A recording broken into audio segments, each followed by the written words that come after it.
Praise the lord. ఈరోజు దేవుని యొక్క వాగ్దానం, మునుపటి కంటే అధికమైన మేలు మీకు కలుగజేసేదను. యెహెజ్కేలు గ్రంథం 36వ అధ్యాయం 11వ వచనం. ప్రియులారా, గత సంవత్సరములో దేవుడు చేసిన మేలుల కంటే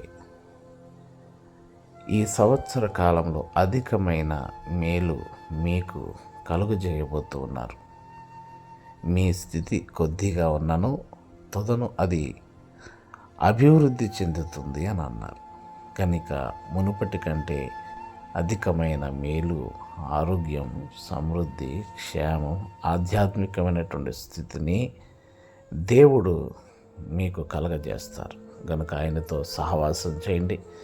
ప్రార్థన చేయటం ద్వారా, ఆయన యందు విశ్వాసం ఉంచడం ద్వారా దేవుడే అధికమైన మేలులు మన జీవితాల్లో కలగజేస్తారు.